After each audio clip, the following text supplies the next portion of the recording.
Give it up to Zay. Hold up. A quick bio. I'm Jay. I'm from Brockton, Mass. I've worked with Kendall Roy, Durk. I'm blanking right now, bro. Hurricane Wisdom. I'm signed to Internet Money, and yeah, let's get started, bro.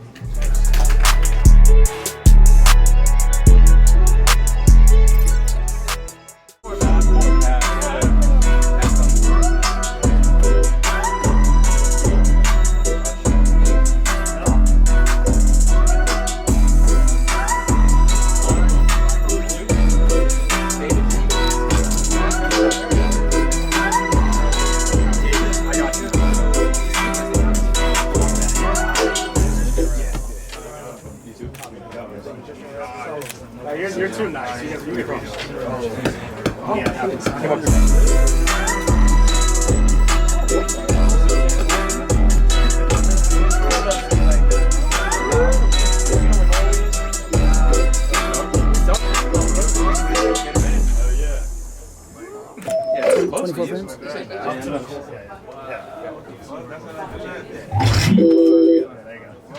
I'm Akachi. How you guys doing? I'm a 3 times Grammy-nominated producer from Cape Cod, Massachusetts, originally, but I live in the city now. And working like Keef. I'm signed to Uzi right now, so I work with a lot of those type of people, and Future, all those people. But yeah, thank you guys for coming out. Appreciate you guys.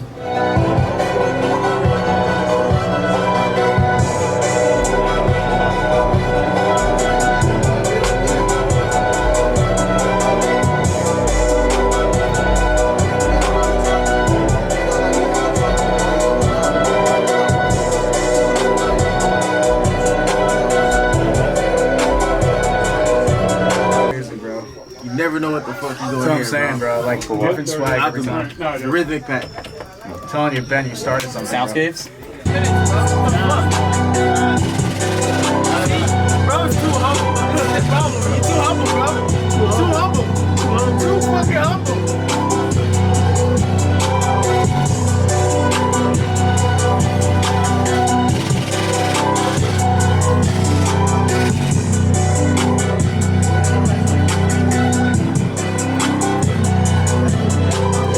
Bro. He asked rhetorical questions. It's just noise, bro.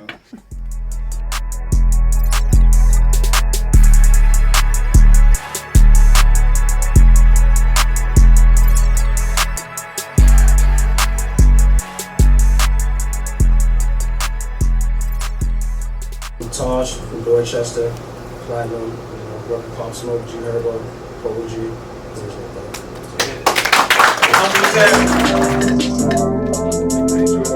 I love like everybody having their own like you know what I mean? Like, I hate everyone like, oh, get on my shit. Like, no one knows. You know, like, I'm a little guy, bro.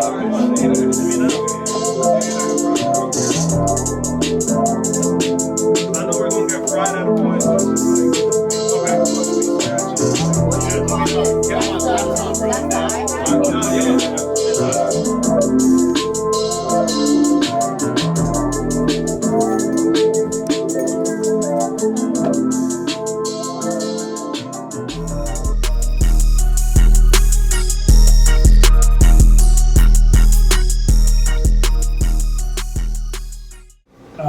True, I'm from PBD, Platinum a lot of times over.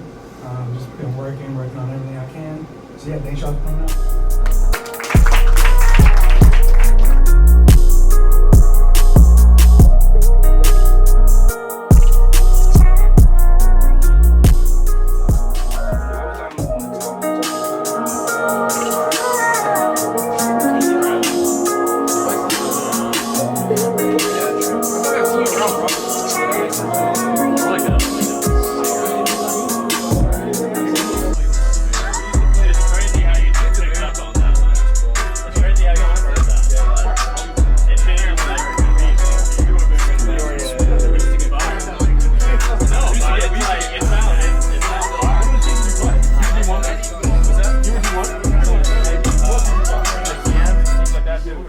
No, we never played.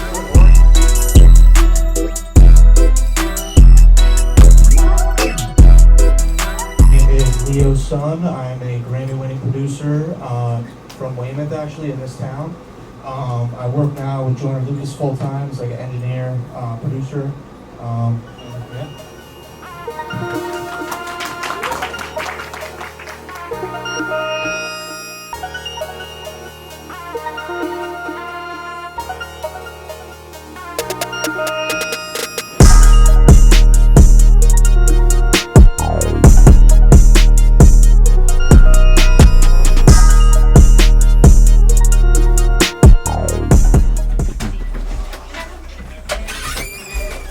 You get higher than me and know what I mean. Hold on. Yo, say what up? Damn, son, where'd you find this?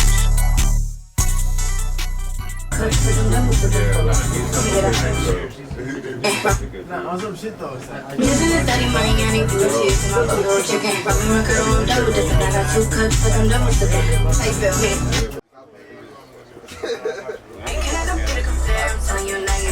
Me get higher than me, I don't buy what I'm paying. The fuck with these hoes, the gas on E. But that nigga go buy me a bag and make sure he give me some money in it. Yeah, bring that part back. Money. Should I get some lip liner on and lip gloss?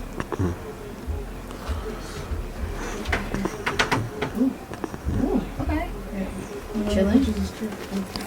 Chilling. I'm gonna go content.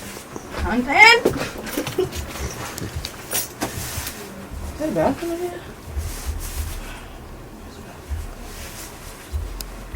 Is this laid out the same way as like nice keyboard? Yeah, it's like an instrument.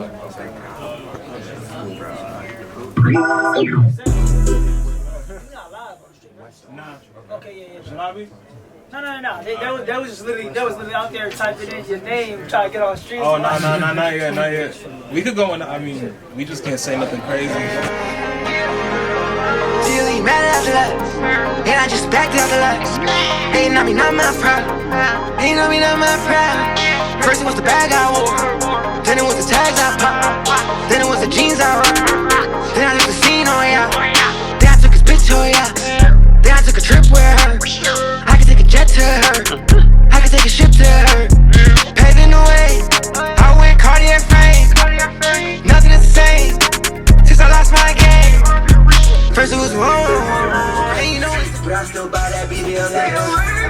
Girl, alright. How about that ass? How that?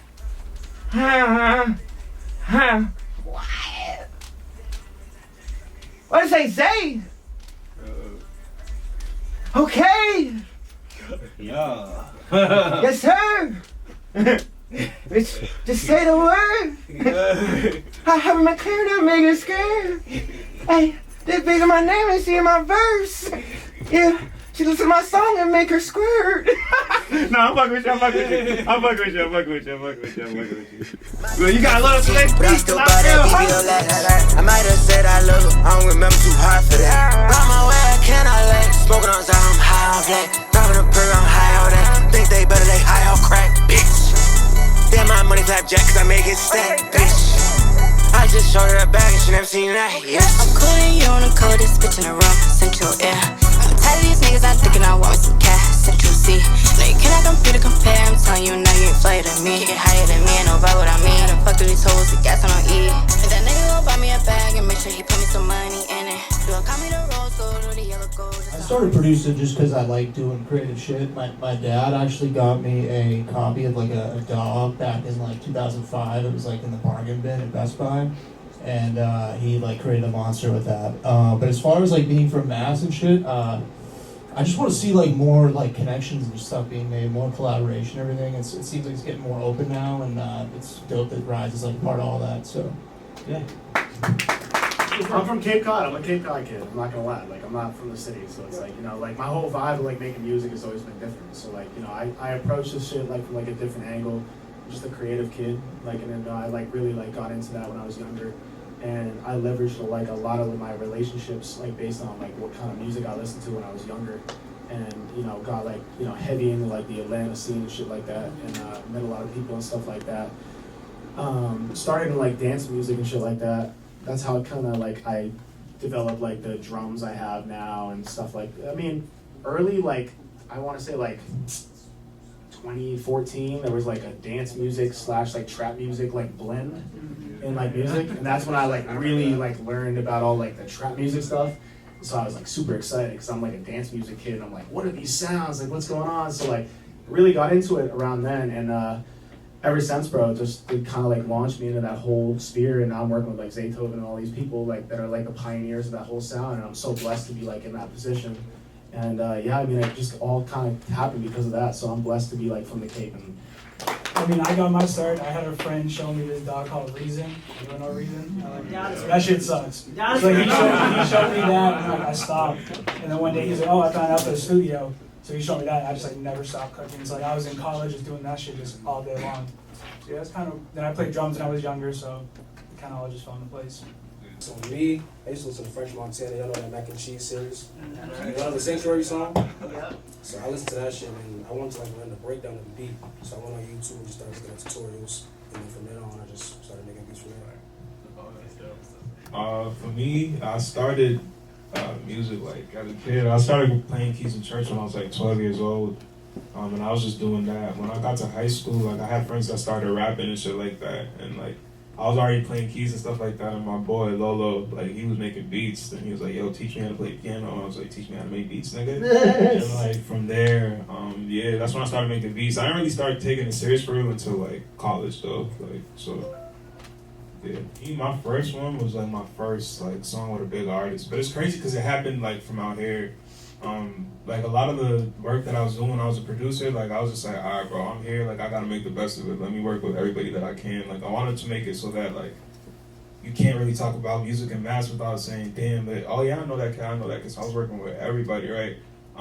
And one of the artists that I was working with was T-Drake, and he did a feature with Cowboy. At that time, Cowboy was like blowing up from that song, Envy Me.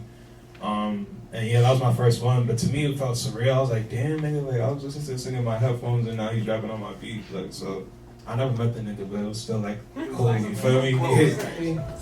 I used to post on YouTube heavy, so that's how I got my name. And like just posting on there, like seeing the views come, like all the comments and shit like that, I was like, damn, I really kind of am nice, and I just kept with it really. Yeah, same shit. Probably when I sold my first beat, I was just like, all right, go time. It was like $20, but I was like, if I can make 20, I can make 20,000. Yeah. So ever since then, it was just go time. I think honestly, like I started kind of like in the SoundCloud era. Like I've been doing music for like 13 years. So like I started like when I was super young, like freshman year of high school. I'm like 26 now. But I think when like the first moment when like, which seems probably later for most people, but the first moment I ever was like, oh shit, like I'm really doing this shit, when I started working with Sosa, because like I'm a big Sosa fan, so like someone like I really listened to and like really respected their, like, you know, Sosa's a pioneer overall. So I think when I got Bitchware with Sosa, like me and him made the beat, me and Sonic Boom made the beat in college, like that was one of the coolest moments for me. And like just working with him early on, I think that was like a really, working with people that you idolize is very important. So. For me, I did a beat competition. The like label or whatever it's called, The Stew. It's out in Boston.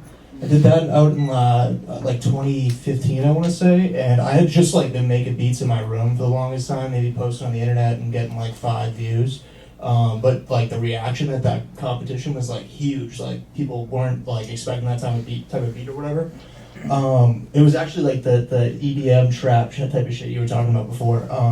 But yeah, so I guess that was kind of like the first major thing that like made me be like, oh shit, like maybe I can like make beats. I don't know. So yeah. Being like adaptable to the times now, because like it is so fast how fast things, like Suno Studio just dropped and it's like mind blowing, and like it's kind of scary a little bit. So like it's like. It's, I guess, just like adapting with the times, and because we have no idea what's coming next, so like producing might change even more, like how you're saying like texts aren't like a thing anymore with collabs and shit like that. There's gonna be so many more changes like that very soon. So yeah, I think just and that's always been the thing. Like people like will always ask me like where do you get samples? Where do you get this? It's like being resourceful and being able to do shit yourself is like huge with producing. You know, like being able to kind of like adapt to the times and also adapt to what you're working on, whatever. So I think yeah, just being like resourceful, being adaptive, all that type of shit. I think also like just being unique, like making your own sound is very important. Like that's how I was even able to do whatever I did, just because like nobody knows me face to face, nobody knows me in general. So it's like, because I'm from Cape Cod and obviously nobody in Atlanta or anybody knows who I am. So it's like the only way I stand out is from my sound. So I think like having like a unique sound is very important. And like when bro's talking about like the AI stuff, like trying to combat that is having like a unique like individual sound that nobody can replicate, because that's how people are gonna actually come to you. And like, you know, you're irreplaceable if you have that. So yeah, what did Tashi say? Like, I feel like there's so many people just making the same beats right now. Just it all sounds the same. So if you're not unique, you're just not gonna stand out. And it's just what's the point? Like what is the point? So yeah, what Akachi said. Also, I would just say really find yourself an artist that you got the same vision and lock in with them. That's the easiest way to go, to be honest. Because like I said, when I started, it was like I was just working with everybody I can, bro. Like my manager found me through grunge. Like he's standing right there, you know what I'm saying? Like, and then that's how everything really happened, you know? But like beyond like the technology of everything and like all that stuff, like as far as keeping up with the times, I think like one of the most timeless like pieces of advice like I really heard, like first of all, like any creative, like producers, artists, whatever, like we're all crazy in a way. Like that's like we wake up every day and believe like, yo, I'm a producer, I'm a rapper type shit. You feel what I'm saying? Like, so it's that, like, and if you don't wake up with that drive, hungry, you know what I'm saying, it's another person that is. So like that's step one for real. And yeah, just believing in yourself, being crazy enough to know like, yo, like one day this is gonna click, one day this is gonna work. Like if you wake up like that, bro, like nothing's stopping you, you know?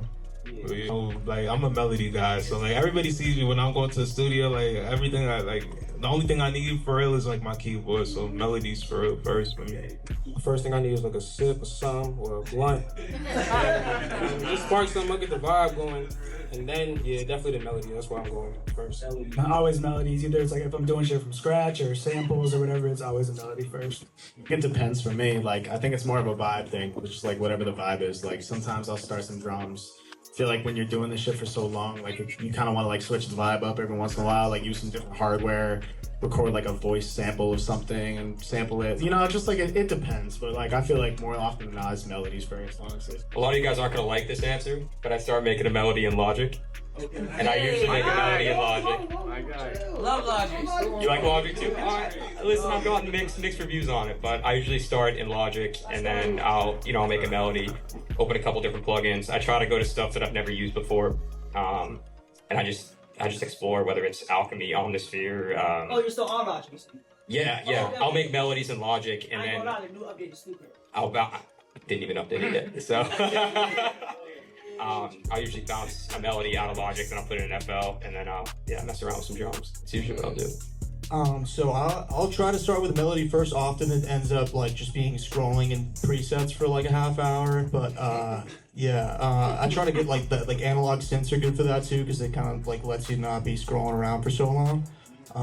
But I've been trying to start with drums too first a lot more, because it's like kind of switching up the vibe. You kind of get sick of doing the same thing all over and over again. So yeah. I mean, you just said it right there, like when you feel good about it. It's all just a feeling. Like there's no like, oh, we got 10 tracks, so the song's done now. You know what I mean? It's all very like feeling based, so 100%. Honestly, but like, I think it's more about just being like, okay, like you can listen to this over, like, you know, I'd be fried cooking up and shit. Like you can listen to it like over and over and over and over again, then it's fine. Like that's all it is. Like you don't really gotta like worry too much about it. I think a lot of the time the simple beats go much farther. So you don't gotta do too much. Like if it sounds good, it sounds good. So that's what it is. That's something you kind of learn over time too. Like I feel like in the beginning you're always just overproducing, making shit sound crazy, and then as you like the years go on, you'll learn that you don't need all that shit. You'll be able to figure it out. Basically, once you get to that point where you're just looking for a sound just to add some shit, it's just leave that shit alone. Just come back the next day if you really want to do that. Like we all know that, like just cooking up on our individual selves, but when you're in a session with the artists especially, it's like they don't want to hear the same shit over and over again. They be like, yo, let's get it. Like you could play like one chord and they be like, yo, add it, pull that up, you feel what I'm saying? So it's kind of like you gotta keep up with the pace of the sessions too, type shit. And just being able to like make shit happen if something fucks up or whatever. But yeah, I think that's my answer for sure. Yeah, I mean, Leo nailed it. I just think it's adaptability and just being open to, if you're with an artist, you know, whatever they want to do, and also hopefully that artist is open to what you want to do. But just openness and adaptability, because things can change on a dime. I think a lot of the time it's like kind of a gamble. Like you kind of just gotta like, you can't have too small of a personality, so like you're just sitting back, but you can't have too big of one, like we're gonna piss people off, you know? So you gotta kind of navigate that. So I think it's kind of like gambles, to be honest. Like it's kind of luck a lot of the time in the music industry. But yeah, like I'm starting to try to get to that point where I'm like, no, that shit sucks. You got to re-record it. You know what I mean? So it's tough to do, honestly, when you got an artist in there you really respect and shit. So, but I feel like too, I've been in sessions where like you'll play like 50 beats and just like nothing's getting picked. And those are like your best beats that you put to the side for this artist. So you got to be able to like pivot and know what your other shit is to start playing something else. If those 50 aren't hitting, you got to figure it out. So I feel like that's like another dynamic to it, as opposed to just being like, oh, do this in the song, do that. You got to be able to like provide them with what they want. I would say just being efficient and just knowing when to give your input, like the right time. Like just don't be in there just saying, yeah, add this, and you just sound crazy. But like find the right time when it's actually valuable to like give your input and some shit. Like to piggyback off what Tash was saying, like just kind of like just vibe. Like you don't want to be like you never want to be like super fanned out, you know what I'm saying? Like the main thing is remembering, like if you're in the room with those people, they're your peers, like no matter like what. I mean, sometimes like some people bring their homeboys and they're not really their peers, right? But like just understanding that you're there for a reason. Yeah. Organization is key. I was so bad with organization at the beginning when I started making beats. Then I got a new laptop, and it was a mission of mine to stay organized and really focus on that, so you know where to find stuff. Hi, I'm Tima. I'm an artist. I got a really important question, because when I want to make a specific song, I hit up a specific producer. What sets you guys apart? And no more being humble, like pop your shit. What sets you apart from like the other producers? So where an artist could be like, okay, I know that's a Zay beat, or I know that's a Tash beat. What sets you apart? I think for me, I would say like just the melodic component of it, like just growing up in church and stuff like that. Like being on a team like Internet Money, it's like it's kind of like a basketball team. Everybody knows how to make a beat. Everybody can shoot the ball, right? You know what I'm saying? So like we kind of just play to our strengths. Like so for me, it's kind of always been the melody shit. That's what I got into this shit doing. Like I said, like I started with the melodies and then I learned drums. So honing in on your strengths for sure. Definitely just finding your sound. Like I like to make you feel like you're floating when you're like listening to my beats or trying to make a song on my beats. So just trying to find your lane and just sticking with that. Yeah, I mean, I've always kind of kept my beats like super melodic kind of, but like always having like super hard hitting drums. So like that's kind of like my lane. I stay there, and like Zay's someone I work with because he makes the loops that like I like using the most. So like yeah, for sure. But like just like I mean, it's the same answer, honestly. Like I think like with like the JT song, like okay, like they came to me for that because they wanted a trap beat. So it was like, you know, it's just like that's what they wanted. So I think it's just like you have producers that make certain type of stuff, go to those people for that type of stuff, and for other stuff, go to those other people. Like stop trying to like make everybody shit, just do what you do, and then just, you know. Couldn't agree more. For myself personally, I think sound selection and then my rhythm that I incorporate within my melodies. I think that's really where I stand out, and if someone's coming to me for something, that's what they would come. I've always wished that I had like a signature type of sound or like some niche, cool, like artistic like sound that I could like, you know, just keep doing that one thing. But I think working with like artists and stuff in person, you kind of got to be like a chameleon and do whatever.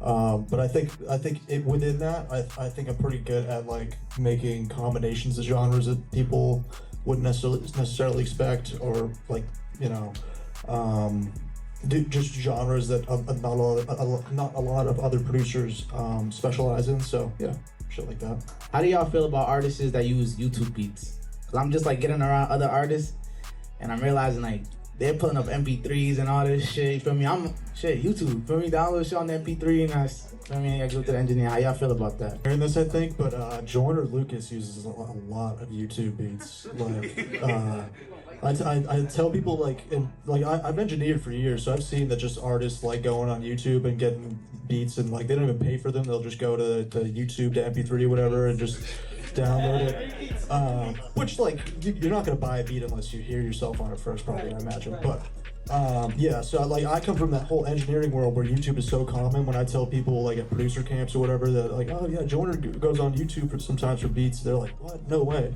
But it's honestly super common. I've heard like A$AP Rocky's done songs that literally were on YouTube as like an A$AP Rocky type beat. Yeah, so I don't think there's any shame in it, and I think Tash comes from YouTube, I think, right? Yeah, like I think that's a whole like hustle that's like super legit, you know. So yeah, no, it's definitely super common to see people. Yeah, I mean, you covered it. I think it makes a lot of sense. I mean, I totally understand why an artist would want to go on YouTube and find a beat. I mean, you like what you like, and if that's the sound you're going for, then rock with it. At the same time, I also think it's a beautiful thing if you could work with a producer. It's not necessarily just always going to a producer for a beat, but it's working with someone specific that you like, in which you like their sound, and then working with them, building. Quick like add-on, I just think building with a producer and like making a sound is always better. But I don't see anything wrong with using YouTube beats, honestly. Like if you want to cater to your sound, that's what you want to do, cool. But like, I always think it's better to build with a producer and like build your own sound. But yeah, I'm pretty sure there's like a couple hit songs that all came from type beats on YouTube, so don't feel bad about that at all. Shit, my biggest songs came from YouTube beats. That Pop Smoke shit was a Playboi Carti beat that usually. No bullshit, yeah, just even if you're a producer, I would say post on there because everybody's looking on there. There's no reason for you not to like just post. It's just another avenue to get your shit out there. I post to this day. I don't think there's nothing wrong with getting your beats from YouTube. I think it's a way for like y'all to kind of keep creating, like, and not for nothing too. Like if it's producers that you're trying to work with and they're like, yo, I need $100 for this, I need $300 for that. You feel me? Like at the end of the day, niggas is still working, still coming up type shit. So YouTube's a great way for y'all to kind of keep creative while you're getting right, you know? Just to get in the algorithms, find the closest sounding name to that. So like if you're doing like, I don't know, like some trap shit, put it to like a Lil Baby type beat. It might not be a Lil Baby type beat, but put it there just to get your name out there. So to that, you can download, I think it's called vidIQ, and you can like search keywords and shit, and you can just like find like popping keywords like that. So you might not even need an artist, you could be like hip hop type beat, fucking dreamy hip hop type beat or whatever. You can do it like that too. Yeah, exactly. Big YouTube guy, but I'd say just like whoever you hear on it, just write their name down and just post it. Yeah, same. But one thing I wanted to add to with Joyner, we like remake like a lot of the YouTube beats, like almost all of them. Like we're not just straight up taking them off of YouTube, and that's what it sounded like. We like, you know, pay the producer, do whatever, and then you get the stems, and then that ends up like completely different a lot of the times. But once again, no shame in doing YouTube because it's so common. Like, have y'all ever had a time where you'll feel like giving up, and like how did you get through that, I guess? Yesterday, and I'm still here. Honestly, genuinely, like every single day, bro. Like that's one of them. Yeah, no, I've been kind of going through that for the maybe like I moved back from LA like a year ago, and like when I got back, like shit just wasn't moving the same. Like the placements weren't coming as fast as they were. So I was like, damn, like what are we doing? Like what the fuck's going on? But you just wake up tomorrow and you just keep making beats and you keep it moving. Yeah, it's all about the hunger. Like everybody got dry spells, pause. But like you just be, you know, you got them dry parts where you just don't get shit, and then you have no moments where you're like, damn, I feel like the man, I'm getting mad placements. It's just really pushing through those tough moments and just keep going. I kind of agree with everybody else. It's kind of like there's balance. There's gonna be times where you feel like you're kind of on the run, like getting placements, and then there's gonna be times maybe you might be sitting down a year or two might go by and nothing really shakes for you, but like I always try to stay busy during those times. Don't like kind of like let it disadvantage you. Like, damn, I'm not like made for this type shit. You know what I'm saying? Like whether it be working on loop kits, working on drum kits, collaborating with other producers, just try to find ways to keep yourself still inspired type shit. I'd say honestly too, like if you think you're gonna make it like overnight and like have a song and not feel that way, you're not. So if you're not built for that, you're not built for that, and don't get into it for that, because it's never gonna be easier. I promise you. You could have Billboard #1s, you could have like, you know, it's always gonna be like that. So pretty much hit the nail on the head. Honestly, like I think like if you really want to be successful, like no fail, the best way is just like there is no quitting, there is no failure, there is no like bad days that make you just go, I think I don't want to do this. Like that's honestly never been a thought in my head. I'd like to stop doing music for 1 second. Like even like shit's been super hard, ups and downs and everything.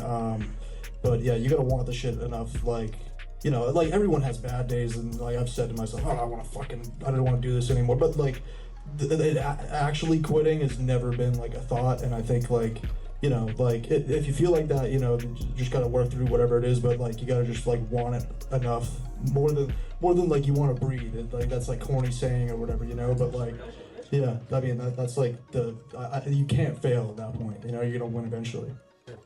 But I do be checking my DM like every week. I do be looking at it, I do listen to shit too. I might not respond all the time to everyone, but like I definitely be listening to shit. Yeah, that's probably the best way. Yeah. Yeah. That's why it's important to like have shit on your page too. Because like even like with producers, like if they like, oh, I have loops for you, and I go to their page and I can't hear what they're making, like, well, I'm like, all right, send me a plug my email. Yeah. So I'd like to see like what people think. Don't run up either. Like if you just if you get a session and then invite a producer to the session versus relying on the producer to handle that, I think we could all maybe have that experience at some point where the artist kind of relies on the producer to set up some sort of session. So if you set a session, then invite that producer to come. I mean, for me personally, I'd be way more likely to be like, oh, okay, they really want to work, but they're taking care of their shit on there. The logistics. Yeah, the logistics. And so, I just have to show up and then we can work. Like that automatically creates a good vibe. And going forward, it can be more of a yeah. I think somebody said it like right now type shit, like just be organic vibes type shit. So you know what I'm saying? You're trying to work with whatever person they have an event going on or some shit like that. Like try to pop out. Don't be like looking like weird or you know what I'm saying? Like oh my, like standing in the corner like oh my gosh. So, you know what I'm saying? Be cool. Like the main thing is just be cool type shit. And then organic support. I think those go much further away than the DMs because like you said, like you might check your page out, you might say yeah, whatever. Yeah. I mean, shit, I flew to LA to meet Tash. 2016, I went to BeatStar seminar to go meet Tash, and ever since then. See, you watch it like that. It's crazy. Yeah, no, I agree. I also think like just kind of like working on your craft and getting it to the point of like having people want to reach out to you. It's like even better. Like I think I met like Southside and TM and all these people because they reached out to me because of what I was doing. So it's like instead of being like, yo, I really want to work with you, it's more like, I want to work with you. You know what I mean? Like, trying to like force that. So I think that's even more important for any market. Yeah. Go inside.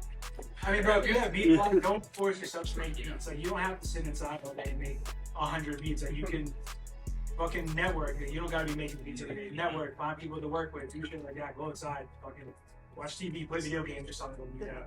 You don't gotta make your Yeah. That's a good view. Major no. Major no.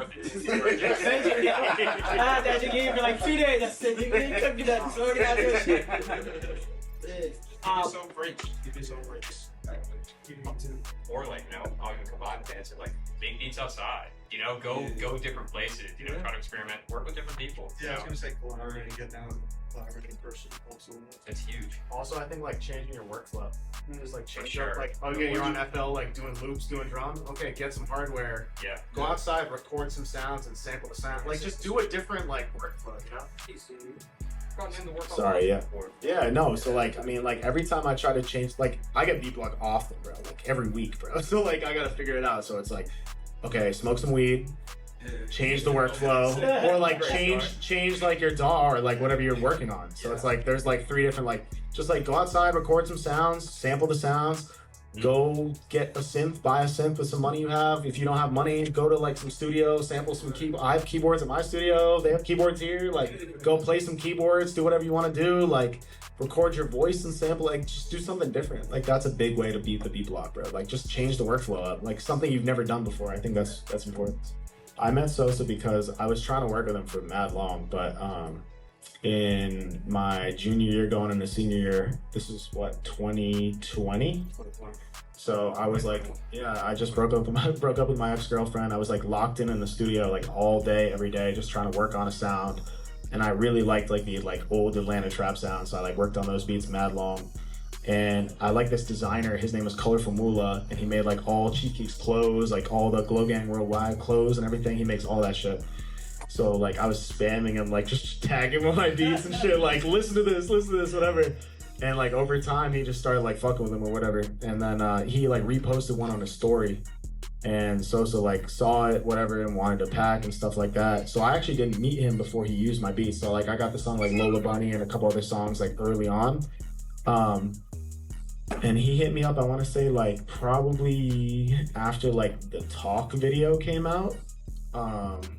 And then, you know, working with him ever since then. But yeah, I mean, like, it was kind of like just like a, you know, I was really, dude, like for like 3-4 years, I was trying to get in that circle. And it's a very hard circle to be in because it's a like, you know, no outsider circle. Like you got to be in there to be in there.